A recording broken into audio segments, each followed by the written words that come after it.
Hello and welcome to ActivTrades biggest market movers. Today I'll be looking at the euro against the US dollar.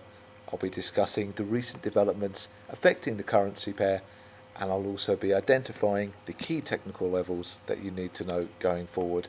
So yesterday we saw the euro move sharply higher, and it was really on the back of three key events. Firstly, we had Mario Draghi speaking in Portugal. He gave a largely hawkish speech on the European economy, and that pushed the euro above the 112 level. After that, we had a series of Fed speakers come out, and that pushed the euro dollar even higher. And then we had a number of geopolitical events in the US, and that has caused the euro to move up to yearly highs, and we're now trading around the 113.50 area.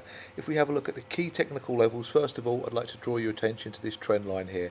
And if we have a look at this trend line, we can see that the euro has really been capped by it since we've seen it drop all the way from 139.90, and it's tried to close above that. It hasn't been able to close above this trend line on 2 daily bases. So if we do get 2 days above this trend line, we could potentially see the euro start to push up much higher, and we can see that at the moment we are trading above it. It comes in around the 113 level, so perhaps we get some retest towards that today, and it'll be interesting to see if we can close above it on a daily basis.